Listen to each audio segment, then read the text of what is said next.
Welcome to Tantrum House Studio D. I'm Kevin Delp. And I'm Melissa Delp. Today we're looking at Sailing Toward Osiris.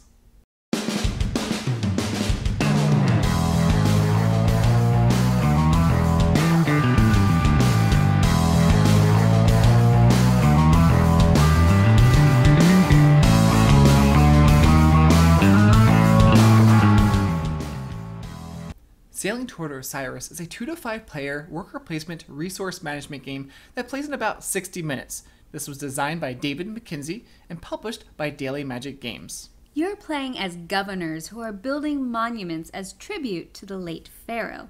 But laborers and resources are limited.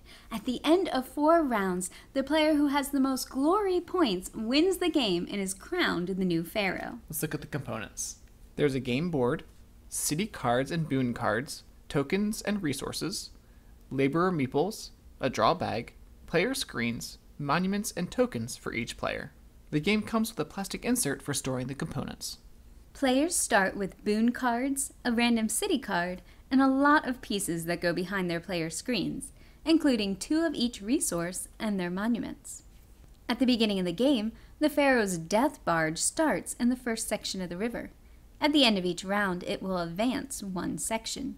The position of the barge affects some actions and scoring. The first phase of each round starts with acquiring laborers. Players in turn order will draw a certain number of laborers out of the draw bag and place them behind their player's screen. Then all but 2 of the remaining laborers are placed in the labor pool. During the second phase, players take turns taking 1 action at a time until they decide to pass. The first player to drop out claims a reward and becomes the first player in the next round. There are a ton of different actions you can take on your turn. You can place a laborer in the matching terrain to harvest resources. Regular laborers can go on terrain spaces only in the same river section as the barge or sections behind the barge. Master laborers can go on a matching terrain in any section of the river. You can also place laborers in any available city to draw 2 city cards. You get to keep 1, and you have to give the other one to an opponent. On another turn, you can play the city card either for the action or to gain the resources shown on it. The last place you can use your laborers is on a caravan. You gain the shown resources, and if you're the first on there, you place your camel. If another player joins the caravan, they have to pay you one of the resources they gain. You can use resources for several things. You can spend any 2 to hire a laborer. Or you can trade in the market. The resources you trade stay on the spot, blocking it from being used again.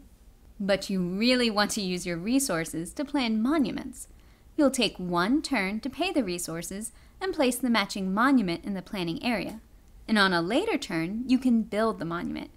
Each monument shows the type of terrain it can be built on and how many points it's worth. If you build it in the same river section as the barge, you'll score 1 extra point. Another action you can perform is playing a Boon card. Each player has a set of the same cards. You can discard 1 to take a special action, like taking one of the leftover laborers from the bag, or moving one of your monuments to another space. Boon cards are really interesting because only 1 of each type can be played each round. So if I play a certain Boon card, no one else can play that same card until the next round. So there's a lot of strategy and thinking that goes on with when you want to play it and when you think other people might play one. At the end of 4 rounds, you'll score extra points for how your monuments are arranged. 2 points for having 3 monuments adjacent to each other, and 3 points for having 4 monuments on the same section of the river. Your player screen has a reminder on it. The game has a set number of rounds, but the length of those rounds is determined by the players because you just keep taking turns until you decide to pass. Now, the player who passes first gets a pretty good reward. But if you pass too early, the other players probably will have more turns, getting them more buildings and more resources. So you have to be careful because it's almost like a game within a game, trying to read the other player say you're the first to pass. And there's also a bit of a social aspect in the game because you can bargain with and trade with other players. I remember once I was trying to decide who to give my extra city card to, and Kevin, he offered me 2 grain, which was pretty nice, but then our friend Katie offered me 3 grain. So, of course, I gave it to her. Of course you did. Now, another thing to keep an eye out for are the resources because they are limited in the game. I think there was a game where Melissa and I were both taking actions one time, and the resource that we were trying to go after, there was like none left. Yeah. The colors all fit well with the Egyptian theme. The yellows, reds, and grays are all surrounding the bright blue of the river running down the middle of the board. I like the wooden tokens used in the game, the different shapes of the monuments, the craftsmen, and the resources. They're great. I like the number of decisions you have in the game. There's enough that it feels like you're in control of your strategy, but not so many that it's overwhelming. You're going to get most of your points through building and the endgame configurations of your monuments, so most of your decisions are geared towards getting those resources to be able to build. And decide then where to build and when to build. Do you go where the barge is for the extra point or just some other good spot on the board? Or do you plan to use a Boon card to move that monument later?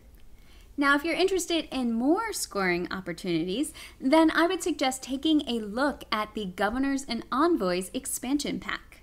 The expansion adds secret objective cards, asymmetrical player powers, another type of Boon card, Envoy tokens you can use to reserve a spot on the board, and a wooden Regent token to replace the cardboard first player marker.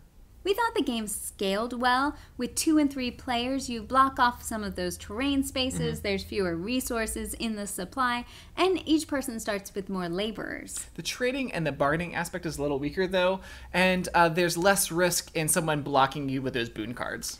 Yes, we didn't use the Boon cards a lot in our first few games. I think we were just trying to get the basic strategy down, but I can see how they can be really powerful if used at the right time. So that's an extra layer of strategy that I'm looking forward to really exploring. I like that there's a logical process to the game. Use your workers to get resources. Use those resources to get buildings, and place those buildings on the board. So if sounds like something you would enjoy, then check out Sailing Toward Osiris by Daily Magic Games, and be sure to subscribe to Tantrum House.